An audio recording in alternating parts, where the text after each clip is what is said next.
മാതാപിതാക്കളുടെ പ്രവർത്തന ശൈലി മക്കൾ ആവർത്തിക്കുമെന്ന് പറയുമ്പോൾ ഒരു പരിധിവരെ സന്തോഷം തോന്നുമെങ്കിലും മാതാപിതാക്കളുടെ തെറ്റെല്ലാം മക്കൾ അനുകരിക്കുമെന്ന് ഓർക്കുമ്പോൾ അത് വേണ്ടായിരുന്നു എന്നാണ് എല്ലാവരുടെയും അഭിപ്രായം. പക്ഷേ നമുക്കൊന്നും ചെയ്യുവാൻ കഴിയില്ല എന്നതാണ് എൻ്റെ ചിന്ത. അതും മക്കൾ അനുകരിക്കുന്നത് മിക്കവാറും നാം ഒരിക്കലും ആഗ്രഹിക്കാത്തതൊക്കെ ആയിരിക്കും. ദൈവവാഗ്ദത്തത്തിന് കാത്തിരിക്കുവാൻ മനസ്സില്ലാതെ യാക്കോബിൻ്റെ മുത്തശ്ശി സാറ അബ്രഹാമിന് തൻ്റെ ദാസി ഹാഗാറിലൂടെ മക്കളുണ്ടാകട്ടെ എന്ന ആലോചന നൽകി. ഇപ്പോൾ ഇതാ റാഹേൽ യാക്കോബിന് തൻ്റെ ദാസിയെ നൽകുന്നു. ആ കുടുംബം മുഴുവൻ ഛിന്നഭിന്നമാക്കുവാൻ ഇത് ഇടയാക്കി എന്ന് നാം കാണുന്നു. നാം എത്ര സൂക്ഷ്മതയോടെ വേണം ഓരോന്നും ചെയ്യുവാൻ എന്ന് നമ്മെ പഠിപ്പിക്കുന്ന ചില പാഠങ്ങളാകുന്നു യാക്കോബിൻ്റെ ജീവിതത്തിൽ നാം കാണുന്നത്. കേട്ട് മറന്നിട്ടുള്ള ഈ പാഠങ്ങളിൽ നിന്നും അതിമഹത്തായ അനേകം പാഠങ്ങൾ നമുക്ക് ഇപ്പോൾ പഠിക്കുവാനുണ്ട്. ഇന്നത്തെ ജീവസന്ദേശത്തിലേക്ക് ഞാൻ നിങ്ങളെ സ്വാഗതം ചെയ്യുന്നു. ശ്രദ്ധിച്ചാട്ടെ. ഉൽപ്പത്തി പുസ്തകം 29 അധ്യായം വരെയാണ് നാം പഠിച്ചു കഴിഞ്ഞത്. 30 അധ്യായത്തിൽ നാം കാണുന്നത് യാക്കോബിന്റെ പാപം പകൽ പോലെ സത്യമായി നിലനിൽക്കവെ തന്നെ പ്രവർത്തിക്കുന്ന ദൈവത്തെയാണ്, അവനുമായി ഇടപെടുന്ന ദൈവത്തെ. ഈ അധ്യായത്തിന്റെ ചിന്താവിഷയം യാക്കോബിന്റെ കുടുംബവും അവന്റെ പുത്രന്മാരുടെ ജനനവുമാണ്. ലാബാനെ വിട്ടുപോകുവാൻ യാക്കോബ് ധൃതി കാട്ടുന്നു. അങ്ങനെ ലാബാനുമായി കൗശലമായി തന്നെ യാക്കോബ് വിലപേശുന്നു. 30 അധ്യായത്തിന്റെ 1 വാക്യം ഞാനൊന്ന് വായിക്കാം. 30 അധ്യായത്തിന്റെ 1 വാക്യം: താൻ യാക്കോബിന് മക്കളെ പ്രസവിക്കുന്നില്ല എന്ന് റാഹേൽ കണ്ടു, തന്റെ സഹോദരിയോട് അസൂയപ്പെട്ടു. യാക്കോബിനോട്, എനിക്ക് മക്കളെ തരയണം, അല്ലെങ്കിൽ ഞാൻ മരിച്ചുപോകും എന്ന് പറഞ്ഞു. ഇവിടെ ഒരു കാര്യം മനസ്സിലാക്കുവാൻ സാധിക്കുന്നത്, ആ കാലങ്ങളിൽ ഒരു കുട്ടി ഇല്ലെന്നുണ്ടെങ്കിൽ ഒരു സ്ത്രീക്ക് അത് വലിയ അപമാനമായിരുന്നു എന്നാണ്. മാത്രമല്ല, കൂടുതൽ കുട്ടികളുള്ള മാതാക്കളുടെ സ്ഥാനവും മെച്ചമായിരുന്നു. ഇന്നും നമ്മുടെയൊക്കെ സമൂഹങ്ങളിൽ ഇത് നിലവിലുണ്ട്. പണ്ടത്തെ പോലെ അത്രയും ഗൗരവമായിട്ടെടുക്കില്ല എന്ന് മാത്രം. ഇവിടെ റാഹേലിന്റെ വേദന ശ്രദ്ധിക്കുക. 2-3 വാക്യങ്ങളിൽ: അപ്പോൾ യാക്കോബിന് റാഹേലിനോട് കോപം ജ്വലിച്ചു. നിനക്ക് ഗർഭഫലം തരാതിരിക്കുന്ന ദൈവത്തിന്റെ സ്ഥാനത്തോ ഞാൻ എന്ന് പറഞ്ഞു. അതിനവൾ, എന്റെ ദാസി ബിൽഹ ഉണ്ടല്ലോ, അവളുടെ അടുക്കൽ ചെല്ലുക, അവൾ എന്റെ മടിയിൽ പ്രസവിക്കട്ടെ, അവളാൽ എനിക്കും മക്കൾ ഉണ്ടാകും എന്ന് പറഞ്ഞു. ഇവിടെ യാക്കോബും റാഹേലും അക്കാലത്തെ സമ്പ്രദായത്തിലേക്ക് തിരികെ പോകുന്നത് അത്രേ നാം കാണുന്നത്. അബ്രഹാമും സാറായും ഇതേ കാര്യം ചെയ്തത് മറക്കരുത്. അന്നത് ദൈവം അംഗീകരിച്ചില്ല. ഇപ്പോൾ സാഹചര്യത്തിന്റെ സമ്മർദ്ദം കൊണ്ട് സംഭവിച്ചതായതുകൊണ്ട് ദൈവം കണ്ണടച്ചു വിടുമെന്നാണോ നിങ്ങൾ ചിന്തിക്കുന്നത്? ഇപ്പോൾ ഇതും ദൈവം അംഗീകരിക്കുവാൻ പോകുന്നില്ല. ഞാൻ ഇതിനു മുൻപ് പല പ്രാവശ്യം സൂചിപ്പിച്ചതുപോലെ ബൈബിൾ നമുക്ക് വളരെ കൃത്യമായ ഒരു രേഖ നൽകുന്നു. അതുകൊണ്ട് അതിൽ പറഞ്ഞിരിക്കുന്നതെല്ലാം ദൈവം അംഗീകരിച്ച് അനുവദിക്കുന്നതാകുന്നു എന്നർത്ഥമില്ല. വാസ്തവം പറഞ്ഞാൽ ഇത് അവൻ തള്ളിക്കളഞ്ഞു എന്നത് വ്യക്തമാണ്. ഈ റാഹേലിന്റെയും യാക്കോബിന്റെയും ഈ പരിപാടി അബ്രഹാമിന്റെ ഭവനത്തിലെ വഴക്ക് നാം ചിന്തിച്ചതാണല്ലോ. അത് തന്നെ ഇസഹാക്കിന്റെ ഭവനത്തിലും അരങ്ങേറി. ഇപ്പോൾ അത് യാക്കോബിന്റെ കുടുംബത്തിലും നടമാടി. അവന്റെ പ്രശ്നം ഏറെ സങ്കീർണമാകാൻ പോകുന്നതേയുള്ളൂ. അടുത്ത വാക്യങ്ങളിൽ നാം കാണുവാൻ പോകുന്നത് റാഹേലിന്റെ ദാസിയായ ബിൽഹായിലൂടെ യാക്കോബിന് 2 മക്കൾ ജനിക്കുന്നതും അതിനുശേഷം ലേയയുടെ ദാസിയായ സിൽപ്പയിലൂടെ 2 പുത്രന്മാർ ജനിക്കുന്നതും വീണ്ടും ലേയ്ക്ക് 2 പുത്രന്മാർ കൂടി ഉണ്ടാകുന്നതും ഒക്കെയാണ്. ഇനി ഞാൻ 30 അധ്യായത്തിന്റെ 22 വാക്യത്തിലേക്ക് പോകുകയാണ്. അതുവരെയുള്ള വിഷയമാണ് ഞാൻ സംക്ഷിപ്തമായി പറഞ്ഞത്. 22 മുതൽ 24 വരെയുള്ള വാക്യങ്ങളിൽ: ദൈവം റാഹേലിനെ ഓർത്തു, ദൈവം അവളുടെ അപേക്ഷ കേട്ടു, അവളുടെ ഗർഭത്തെ തുറന്നു, അവൾ ഗർഭം ധരിച്ച് ഒരു മകനെ പ്രസവിച്ചു. ദൈവം എന്റെ നിന്ന നീക്കിക്കളഞ്ഞിരിക്കുന്നു എന്ന് പറഞ്ഞു. യഹോവ എനിക്കിനിയും ഒരു മകനെ തരുമെന്നും പറഞ്ഞ് അവന് യോസഫ് എന്ന് പേരിട്ടു. ഈ കുട്ടി അത്രേ മിസ്രൈമിലേക്ക് പോകുവാൻ പിന്നീട് പോകുന്നത്. അവനെക്കുറിച്ച് നാം കൂടുതലായി പഠിക്കുന്നതാണ്. അവനൊരു ശ്രേഷ്ഠനായ വ്യക്തിയായിരുന്നു. പിന്നീട് റാഹേലിന് ബെന്യാമിൻ ജനിക്കും. അങ്ങനെ യാക്കോബിന് 12 പുത്രന്മാർ ജനിക്കുന്നു. ഇസ്രായേലിലെ 12 ഗോത്രങ്ങൾ അവരിൽ നിന്നുമാണ് വന്നത്. പിന്നീട് ആ രാജ്യമായി അത് തീർന്നു. ഇനി യാക്കോബ് ലാബാനെ വിട്ടുപോകുവാൻ ഒരുങ്ങുന്നതാണ് നാം കാണുന്നത്. 25-26 വാക്യങ്ങളിൽ റാഹേൽ യോസഫിനെ പ്രസവിച്ച ശേഷം യാക്കോബ് ലാബാനോട്, ഞാൻ എന്റെ സ്ഥലത്തേക്കും ദേശത്തേക്കും പോകുവാൻ എന്നെ അയക്കണം, ഞാൻ നിന്നെ സേവിച്ചതിന്റെ പ്രതിഫലമായ എന്റെ ഭാര്യമാരെയും മക്കളെയും എനിക്ക് തരേണം. ഞാൻ പോകട്ടെ, ഞാൻ നിന്നെ സേവിച്ച സേവ നീ അറിയുന്നുവല്ലോ എന്ന് പറഞ്ഞു. യാക്കോബ് ഇങ്ങനെ പറഞ്ഞപ്പോൾ ലാബാൻ നൽകിയ മറുപടി ശ്രദ്ധിക്കണം. അവൻ ഇതുവരെ ചെയ്യുവാനുള്ളതെല്ലാം ചെയ്തു കഴിഞ്ഞില്ല, അതിന് സംശയമില്ല. 27 വാക്യം, ലാബാൻ അവനോട്, നിനക്കെന്നോട് ദയയുണ്ടെങ്കിൽ പോകരുതേ, നിന്റെ നിമിത്തം യഹോവ എന്നെ അനുഗ്രഹിച്ചു എന്ന് എനിക്ക് ബോധ്യമായിരിക്കുന്നു. ഇത് വളരെ ചിന്തിപ്പിക്കുന്ന ഒരു വിഷയമായിരിക്കുന്നു. ഗെരാരിലെ രാജാവായ അബിമേലെക്ക് അന്ന് പറഞ്ഞത് നിങ്ങൾ ഓർക്കുന്നുണ്ടല്ലോ. അവൻ അന്ന് ഇസഹാക്ക് തന്റെ ദേശത്ത് പാർത്തിരുന്നതിനാൽ അനുഗ്രഹീതനായി എന്ന് പ്രഖ്യാപിച്ചു. അതായത് അബിമേലെക്ക് അനുഗ്രഹിക്കപ്പെട്ടു. ഇപ്പോൾ ഇതാ നമ്മുടെ അമ്മാവൻ, അവൻ മനസ്സിലാക്കുന്നു ദൈവം യാക്കോബിനോട് കൂടെ ഉണ്ടെന്നും അതുമൂലം, അതായത് യാക്കോബ് മൂലം ദൈവം ലാബാനെയും അനുഗ്രഹിച്ചു എന്നും. അതുകൊണ്ട് ലാബാൻ യാക്കോബിനോട് പറയുകയാണ്, കുഞ്ഞേ, അങ്ങനെ അങ്ങ് ഓടിപ്പോകാതെ എന്നെ വിട്ടിട്ട് നീ പോകരുത്. ഞാൻ അനുഗ്രഹിക്കപ്പെട്ടു, നിന്റെ ശമ്പളം ഞാൻ കൂട്ടിത്തരാം. യാക്കോബിനോടുള്ള സ്നേഹം കൊണ്ടല്ല ഇങ്ങനെ ചെയ്യുന്നത് എന്നോർക്കണം. ഇന്ന് അനേക ആളുകളും മറ്റുള്ളവരെ താല്പര്യത്തോടെ കൈക്കൊള്ളുന്നത് സ്വന്തം താല്പര്യങ്ങൾക്കാണെന്ന് നമുക്ക് മനസ്സിലാക്കാവുന്നതാണ്. അവൻ എത്ര കഷ്ടപ്പെട്ടാലും വേണ്ടില്ല, ഞാൻ അനുഗ്രഹിക്കപ്പെടണം, എനിക്ക് സമൃദ്ധി ഉണ്ടാകണം, പിന്നെ അല്പമൊക്കെ അവനും കൊടുത്തേക്കാം, വിട്ടുപോകാതിരിക്കാനും മാത്രം. 28 വാക്യം നോക്കിക്കേ, നിനക്ക് എന്ത് പ്രതിഫലം വേണം എന്ന് പറക, ഞാൻ തരാം എന്ന് പറഞ്ഞു. ഇതിനോടകം യാക്കോബും ഒരു കാര്യം പഠിച്ചു കഴിഞ്ഞു. അതായത് ഏതൊരവസരത്തിലും ഈ ലാബാൻ ഒരു കരാറുണ്ടാക്കിയാൽ അവിടെ വിജയിക്കുന്നത് ലാബാൻ തന്നെയായിരിക്കും. ഇത് മനസ്സിലാക്കിയ യാക്കോബ് വിട്ടുപോരുവാൻ തന്നെ തീരുമാനിച്ചു. എങ്ങനെ കറക്കി കുത്തിയാലും ലാബാന് ലാഭമാണ്. മനുഷ്യന്റെ തെറ്റായ വഴികൾ ശ്രദ്ധിക്കണം. 29-30 വാക്യങ്ങളിൽ നാം കാണുന്നത്, അവൻ അവനോട്, ഞാൻ നിന്നെ എങ്ങനെ സേവിച്ചു എന്നും നിന്റെ ആട്ടിൻകൂട്ടം എന്റെ പക്കൽ എങ്ങനെയിരുന്നു എന്നും നീ അറിയുന്നു. ഞാൻ വരും മുമ്പേ നിനക്ക് അല്പമേ ഉണ്ടായിരുന്നുള്ളൂ, ഇപ്പോൾ അത് അത്യന്തം വർദ്ധിച്ചിരിക്കുന്നു. ഞാൻ കാൽ വെച്ചിടത്തൊക്കെയും യഹോവ നിന്നെ അനുഗ്രഹിച്ചിരിക്കുന്നു. ഇനി എന്റെ സ്വന്തം ഭവനത്തിനു വേണ്ടി ഞാൻ എപ്പോൾ കരുതും എന്ന് പറഞ്ഞു.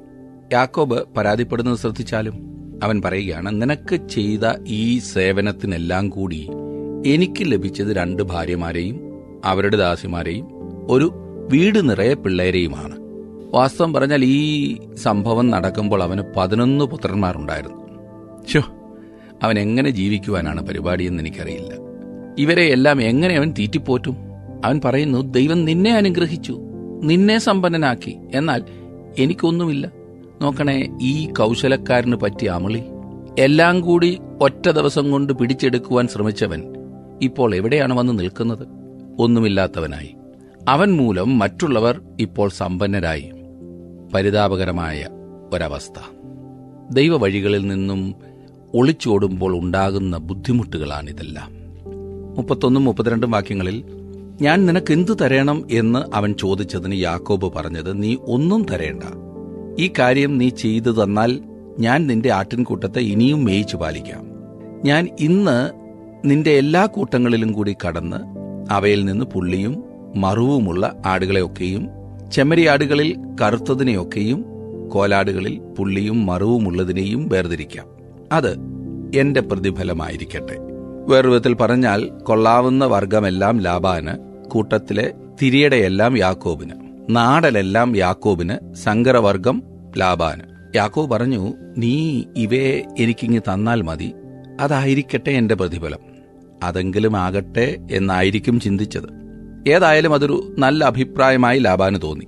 അങ്ങനെ അവൻ വേർതിരിച്ചതിന് ശേഷം ഇനിയും യാക്കോബ് ചെയ്യുന്നത് ശ്രദ്ധിച്ചേ.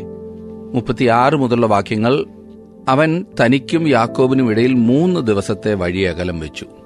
ലാബാന്റെ ശേഷമുള്ള ആട്ടിൻകൂട്ടങ്ങളെ യാക്കോബ് മേയിച്ചു. എന്നാൽ യാക്കോബ് പുന്നവൃക്ഷത്തിന്റെയും ബദാം വൃക്ഷത്തിന്റെയും അരിഞ്ഞിൽ വൃക്ഷത്തിന്റെയും പച്ചക്കൊമ്പുകളെ എടുത്ത് അവയിൽ വെള്ള കാണത്തക്കവണ്ണം വെള്ള വരയായി തോലുരിച്ചു. ആടുകൾ കുടിപ്പാൻ വന്നപ്പോൾ അവൻ താൻ തോലുരിച്ച കൊമ്പുകളെ പാത്തികളിലും വെള്ളം പകരുന്ന തൊട്ടികളിലും ആടുകളുടെ മുമ്പിൽ വെച്ചു. അവ വെള്ളം കുടിപ്പാൻ വന്നപ്പോൾ ചനയേറ്റു. 39 വാക്യത്തിൽ, ആടുകൾ കൊമ്പുകളെ കണ്ടുകൊണ്ട് ചനയേറ്റ് വരയും പുള്ളിയും മറുവുമുള്ള കുട്ടികളെ പെറ്റു. വിചിത്രമായൊരു വിവരണമല്ലേ? ഇതേക്കുറിച്ച് വ്യത്യസ്തങ്ങളായ വ്യാഖ്യാനങ്ങളുണ്ട്. ഇത് വെറും അന്ധവിശ്വാസം മാത്രമാണെന്ന് വാദിക്കുന്ന ഒരു കൂട്ടം ആളുകളുണ്ട്. ഇത് വെറും കിഴവിക്കഥയാണ്, ഇങ്ങനെയുള്ളതൊന്നും ബൈബിളിൽ രേഖപ്പെടുത്തരുതായിരുന്നു എന്ന് പറയുന്ന ആളുകളുമുണ്ട്. എൻ്റെ അഭിപ്രായം പറഞ്ഞാൽ ഈ സംഭവം ബൈബിളിൽ കാണുന്നത് പ്രധാനപ്പെട്ട സംഗതി തന്നെയാണ്. തീർച്ചയായും ഇതിനകത്ത് ഗർഭം ധരിക്കുന്നത് വിഷയകമായ കാര്യങ്ങളുണ്ട്. എന്നാൽ ഇതൊരു അന്ധവിശ്വാസമാണെന്ന് പറഞ്ഞ് നാം തള്ളിക്കളയേണ്ടതില്ല എന്നത്ര എൻ്റെ പക്ഷം. ഇവിടുത്തെ വിഷയം എന്തെന്നാൽ, ഇവിടെ യാക്കോബും ലാബാനും വിശ്വസിച്ചിരുന്നത് ആ മരക്കൊമ്പുകളിലെ വെള്ള വര മൂലമാണ് ആടുകൾ വരയും മറുകുമുള്ള കുട്ടികളെ പ്രസവിച്ചതെന്ന്. അതത്ര ഈ സംഭവത്തിലെ പ്രധാന കാര്യം. നിങ്ങൾക്കത് വിശ്വസിക്കാൻ പ്രയാസമായിരിക്കും, എന്നാൽ ഇവർ രണ്ടുപേരും അത് വിശ്വസിച്ചു. അതിനകത്ത് എന്തെങ്കിലും കാര്യമുണ്ടോ ഇല്ലയോ എന്നതല്ല, മറിച്ച് യാക്കോബ് ഇവിടെയും തന്ത്രം മെനയുന്നു എന്നതാണ് ശ്രദ്ധേയമായ കാര്യം. അത് പറയാനാണ് ഞാൻ ഇത്രയും പറഞ്ഞത്. അവനൊരു നല്ല തന്ത്രശാലിയായിരുന്നു, ഉപായക്കാരൻ തന്നെയായിരുന്നു. എന്നാൽ തന്നേക്കാൾ അനേകമടങ്ങ് ഉപായക്കാരനായ ഒരു അമ്മാവനെ അവൻ നേരിടുന്നു. അങ്ങനെ തിരികെ പോകുവാനുള്ള ഒരു ശ്രമം യാക്കോബ് നടത്തുന്നു. ഞാൻ പറഞ്ഞല്ലോ, യാക്കോബിന് 12 പുത്രന്മാരും ഒരു പുത്രിയും ഉണ്ടായിരുന്നു. ഈ 12 പുത്രന്മാരിലൂടെയാണ് ഇസ്രായേലിലെ 12 ഗോത്രങ്ങൾ ഉണ്ടാകുന്നത്. യാക്കോബിന്റെ മക്കളുടെ പേരുകൾ: ലേയ യാക്കോബിന് പ്രസവിച്ച മക്കൾ രൂബേൻ, ശിമയോൻ, ലേവി, യഹൂദ, ഇസാക്കാർ, സെബുലോൻ, മകൾ ദീന. റാഹേലിന്റെ ദാസി യാക്കോബിന് പ്രസവിച്ച മക്കൾ ദാനും നഫ്താലിയും. ലേയയുടെ ദാസി യാക്കോബിന് പ്രസവിച്ച മക്കൾ ഗാദും അശേറും. റാഹേൽ യാക്കോബിന് പ്രസവിച്ച മക്കൾ യോസഫും ബെന്യാമീനും. യാക്കോബിന് വീട് നിറയെ മക്കൾ. ഇവരെ എല്ലാം എങ്ങനെ വളർത്തും, എങ്ങനെ തീറ്റിപ്പോറ്റും? തന്റെ സ്വന്തമായി യാതൊരു സ്വത്തും ഇന്നുവരെ ഉണ്ടാക്കിയിട്ടില്ല. ഈ കുട്ടികൾ ലാബാന്റെ ഭവനാന്തരീക്ഷത്തിൽ വളരുവാൻ ദൈവം ആഗ്രഹിച്ചില്ല. ആയതിനാൽ യാക്കോബിനെ വെളിയിൽ കൊണ്ടുവരുവാൻ തന്നെയാണ് ദൈവം പരിപാടിയിട്ടത്. 31 അധ്യായത്തിലേക്ക് പ്രവേശിച്ച് ചില ചിന്തകൾ കൂടി നമുക്ക് ഒരുമിച്ച് പഠിക്കാം. 31 അധ്യായത്തിൽ നാം കാണുന്നത് യാക്കോബ് ലാബാനെ അറിയിക്കാതെ ഓടിപ്പോകുന്നതാണ്. അവന് ഒരു യാത്രയപ്പ് സൽക്കാരം പോലും അവർ നൽകിയില്ല. ലാബാൻ യാക്കോബിനെ തേടി പിന്നെ ഇറങ്ങിത്തിരിച്ചു. അവന്റെ മുൻപിൽ അവൻ ഓടിയെത്തി. ഒടുവിലായി യാക്കോബും ലാബാനും കൂടി വേറൊരു ഉടമ്പടി ഉണ്ടാക്കുന്നു.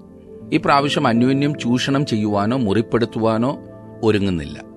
തുടർന്ന് അവർ തമ്മിൽ വേർപിരിയുന്നു. ബാഹ്യമായി നോക്കിയാൽ വളരെ സൗഹൃദത്തിലാണ് അവർ പിരിഞ്ഞതെന്ന് പറയാം. യാക്കോബിനെ ആ ദേശത്തു നിന്നും വെളിയിൽ കൊണ്ടുവരുവാൻ ദൈവം ആഗ്രഹിച്ചു. ലാബാന്റെ കുടുംബത്തിന്റെ സ്വാധീനം യാക്കോബിനും അവന്റെ വളർന്നുവരുന്ന കുടുംബത്തിനും യോജിച്ചതല്ല എന്ന് ദൈവത്തിനറിയാമായിരുന്നു. ഇസ്രായേലിലെ 12 ഗോത്രങ്ങൾക്ക് തലവന്മാരാകുവാൻ പോകുന്ന ആ കുട്ടികളെ അങ്ങനെ ഒരു ചുറ്റുപാടിൽ നിന്നും വെളിയിൽ കൊണ്ടുവന്ന് ദൈവം അബ്രഹാമിനോട് വാഗ്ദത്തം ചെയ്ത ആ ദേശത്തേക്ക് കൊണ്ടുപോകുവാൻ ദൈവം ധൃതി വെക്കുകയാണ്. ഈ ചുറ്റുപാടിൽ കിടന്നാൽ ഒരെണ്ണം പോലും ശരിയാകില്ല. ദൈവവചനത്തിൽ നമ്മെ വളരെ അധികം പ്രോത്സാഹിപ്പിക്കുന്ന ഒരു ഭാഗത്തേക്കാണ് നാം ഇപ്പോൾ വന്നിരിക്കുന്നത്. പാപത്തിൽ മുഴുകിയിരുന്ന ഒരു വ്യക്തിയെ ദൈവം കൈവിട്ട് കളയാത്തതാണ് ഈ ഭാഗത്ത് നാം കാണുന്നത്. നിങ്ങൾക്കും എനിക്കും വളരെയധികം ധൈര്യം തരുന്ന ഒരു ഭാഗമത്രേ ഇത്. അതുകൊണ്ട് പാപം ചെയ്തു ജീവിച്ചോ എന്നർത്ഥമല്ല ഞാൻ ഉദ്ദേശിക്കുന്നത്.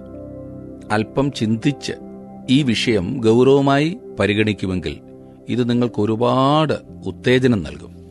നാം ദൈവത്തിങ്കിലേക്ക് മടങ്ങി വരുന്നത്രയും കാലം കർത്താവ് നമ്മെ ചേർത്തുകൊള്ളും എന്നതാണ് ഈ ഭാഗത്തു നിന്നും നമുക്ക് മനസ്സിലാക്കുവാൻ സാധിക്കുന്നത്. പ്രിയ സഹോദര, പ്രിയ സഹോദരി, ദൈവം യാക്കോബിനെ പോലെയുള്ള ഒരു വ്യക്തിയെ ചേർത്തുകൊണ്ടെങ്കിൽ, അംഗീകരിച്ചെങ്കിൽ, എന്നെ ഇന്ന് ഉപയോഗിക്കുന്നെങ്കിൽ ഒട്ടും സംശയിക്കേണ്ട, നിങ്ങളെയും അവൻ അംഗീകരിക്കും, ഉപയോഗിക്കും. മടങ്ങി വരുവാൻ മനസ്സുള്ളവരെയാണ് യേശു കർത്താവിന് വേണ്ടത്. യൂദായെ പോലെയുള്ളവരെ അല്ല അവന് വേണ്ടത്. മറിച്ച് പത്രോസിനെ പോലെ തെറ്റ് മനസ്സിലാക്കി അനുതപിച്ച് ദൈവസന്നിധിയിലേക്ക് തിരിച്ചു വരുന്നവരെയാണ് ദൈവം കൈക്കൊള്ളുന്നത്. യാക്കോബിന് ഈ അമ്മാവനുമായി 20 വർഷത്തെ ദുഃഖകരമായ അനുഭവം ഉണ്ടായി എന്നതോർക്കുമല്ലോ. ലാബാൻ വാസ്തവത്തിൽ തന്റെ ഈ കർക്കശ കോളേജിൽ യാക്കോബിന് നല്ല 1ാം തരം കോഴ്സാണ് നൽകിയത്.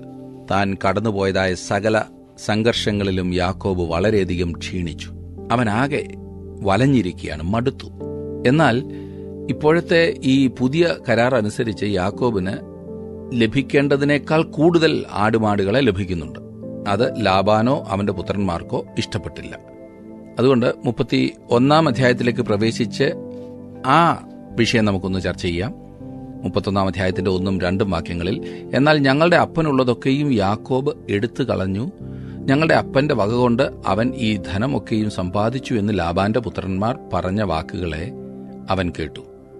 യാക്കോബ് ലാബാന്റെ മുഖത്തു നോക്കിയാറെ അത് തന്റെ നേരെ മുമ്പേ ഇരുന്നതുപോലെ അല്ല എന്ന് കണ്ടു.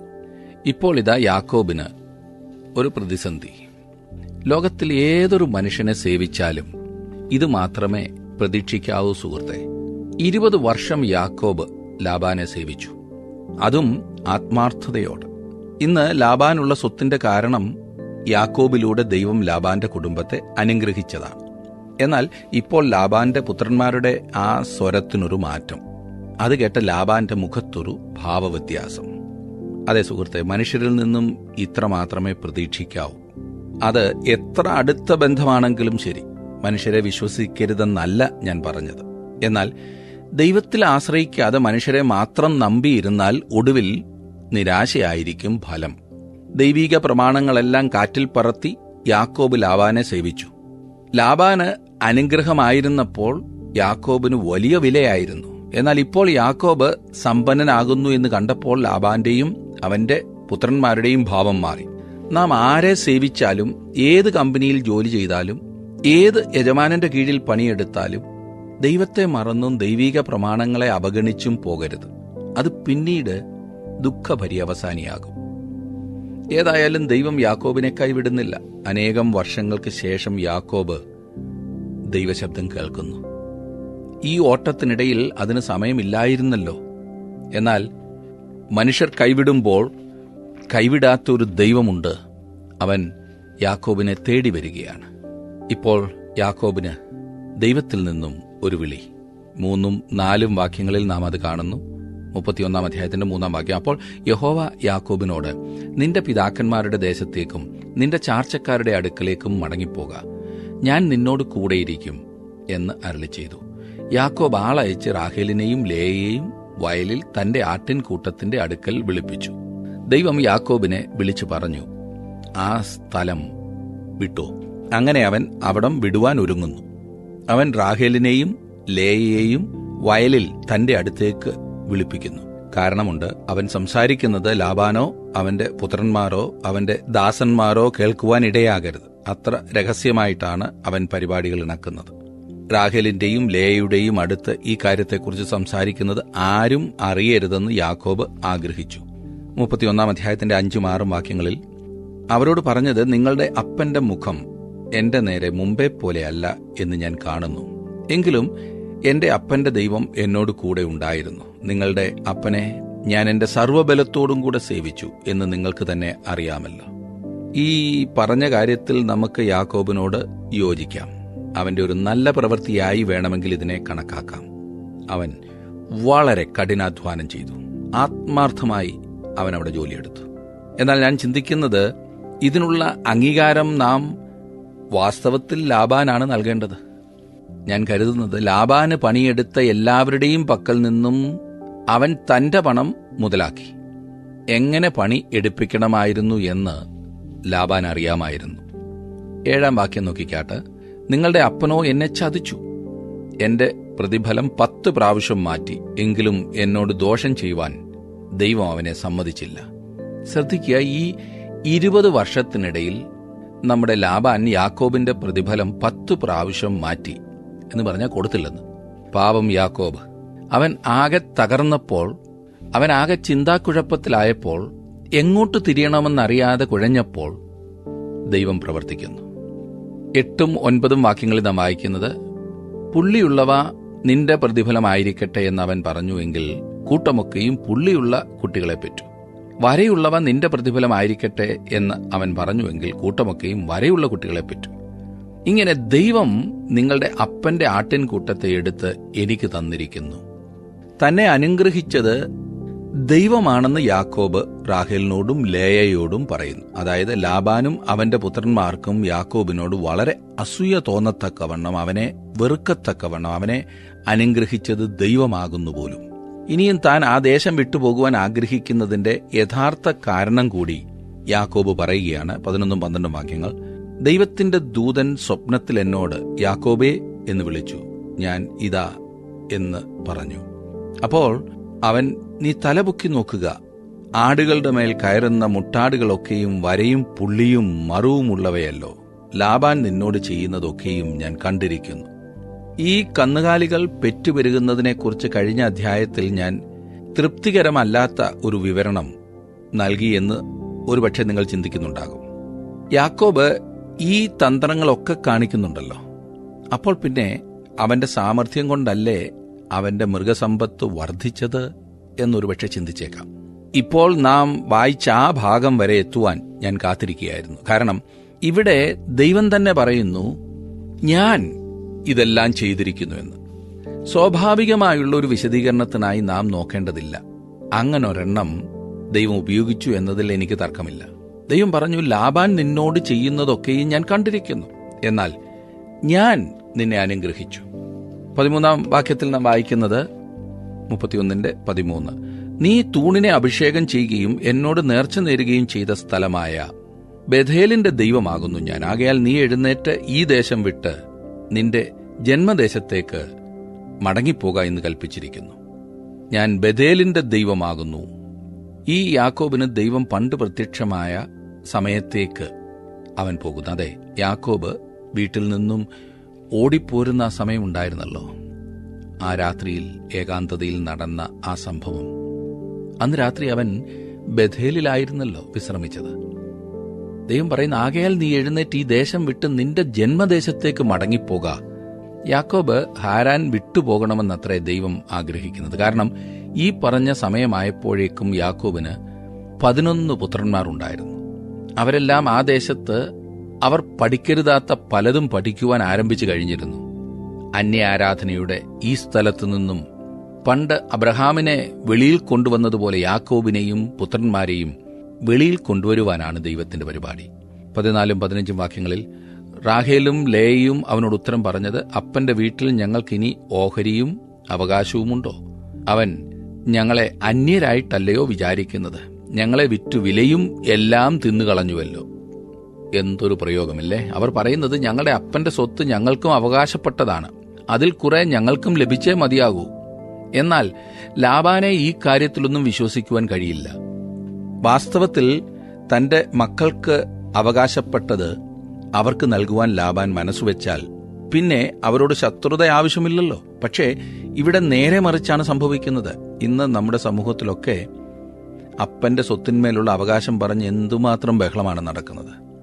കുത്തും വെട്ടും എല്ലാം സർവ്വസാധാരണമാണ്. ഇനിയും പല അപ്പന്മാരും മരിക്കാറായാലും വീതം വെച്ചു കൊടുക്കില്ല. അവരുടെ കയ്യിൽ നിന്നും പിടിപോകരുതല്ലോ. 5 സെന്റ് ഉള്ളെങ്കിലും അതെങ്ങനെയെങ്കിലും കൈക്കലാക്കുവാൻ ഒരുമ്പെടുന്ന മക്കൾ. പിന്നെ ആകെ വഴക്ക്. അതെ, നമ്മെ ഏൽപ്പിച്ചിരിക്കുന്ന സകലത്തിന്റെയും കാര്യവിചാരകരാണ് നാം. അതിൽ കൂടുതൽ നമുക്കൊന്നും ചെയ്യാനായിട്ട് സാധിക്കില്ല. ഇനിയും 16-ാം വാക്യത്തിലേക്ക് വരുമ്പോൾ, ഞാൻ ഈ 2 സ്ത്രീകളെയും ബഹുമാനിക്കുന്നു. കാരണം യാക്കോബ് ആഗ്രഹിക്കുന്നത് പോലെ തന്നെ ചെയ്തുകൊള്ളൂ എന്നത്രേ അവർ യാക്കോബിനോട് പറയുന്നത്. അവർ യാക്കോബിനോടൊപ്പം നിൽക്കുന്നു. തങ്ങളുടെ അപ്പൻ അവരെ കൊള്ളയടിച്ചു എന്നത്രേ അവർ ചിന്തിക്കുന്നത്. എത്ര അർത്ഥവത്തായ പാഠങ്ങളാണ് ഈ ഭാഗത്തു നിന്ന് നമ്മെ പഠിപ്പിച്ചുകൊണ്ടിരിക്കുന്നത്. അതെ, ദൈവം യാക്കോബിനെ പരിശീലിപ്പിച്ച് ഇനിയും തിരികെ വാഗ്ദത്ത നാട്ടിലേക്ക് അവനെ കൊണ്ടുപോകുവാൻ ദൈവം അവനെ ഒരുക്കുകയാണ് ചെയ്യുന്നത്. ഇന്നത്തെ പഠനത്തിൽ നിന്നും എന്തൊക്കെ പാഠങ്ങൾ ആകുന്നു നിങ്ങൾ പഠിച്ചത്? പഠനം പ്രയോജനകരമായിരുന്നില്ലേ? ദൈവം നമുക്ക് തന്നിട്ടുള്ളതിൻ്റെ എല്ലാം നല്ല കാര്യവിചാരകരായി വിശ്വസ്തയോടെ ജീവിക്കുവാൻ ദൈവം നമ്മെ സഹായിക്കുന്നതിനായി നമുക്ക് പ്രാർത്ഥിക്കാം. കർത്താവേ, അവിടുന്ന് ഞങ്ങൾക്ക് തരുന്ന എല്ലാ നല്ല ദാനങ്ങൾക്കായും സ്തോത്രം. ഞങ്ങൾക്കുള്ളതെല്ലാം നിന്റെ ദാനമെന്ന് മനസ്സിലാക്കി ഞങ്ങൾ വിശ്വസ്തയോടെ അത് കൈകാര്യം ചെയ്യുവാൻ അവിടുന്ന് സഹായിക്കണമേ. ഇന്ന് കർത്താവേ, നിന്റെ വചനത്തിലൂടെ ഞങ്ങളെ പഠിപ്പിച്ച മഹത്വകരമായ പാഠങ്ങൾക്കായി സ്തോത്രം. അതൊക്കെ അനുസരിപ്പാൻ പ്രത്യേകിച്ച് കർത്താവെ, മാതാപിതാക്കൾ എത്ര ശ്രദ്ധയോടെ വേണം കുഞ്ഞുങ്ങളെ വളർത്തേണ്ടത് എന്ന് ഞങ്ങൾ കേട്ട പാഠം ഞങ്ങളുടെയൊക്കെ കുടുംബങ്ങളിൽ അനുവർത്തിക്കുവാൻ അവിടെ ഞങ്ങളെ സഹായിക്കണമേ. വചനം കേട്ട എല്ലാവരെയും അനുഗ്രഹിക്കണമേ, അവരുടെ കുടുംബങ്ങളെ അനുഗ്രഹിക്കണമേ. അവിടുത്തെ നാമത്തിൻ്റെ മഹത്വത്തിനായി ജീവിപ്പാൻ ഓരോരുത്തർക്കും സഹായിക്കണമേ. യേശുക്രിസ്തുവിൻ്റെ നാമത്തിൽ തന്നെ ആമേൻ. ദൈവം നിങ്ങളെ സമൃദ്ധിയായി അനുഗ്രഹിക്കട്ടെ. വീണ്ടും അടുത്ത ക്ലാസ്സിൽ നമുക്ക് കാണാവുന്നതാണ്.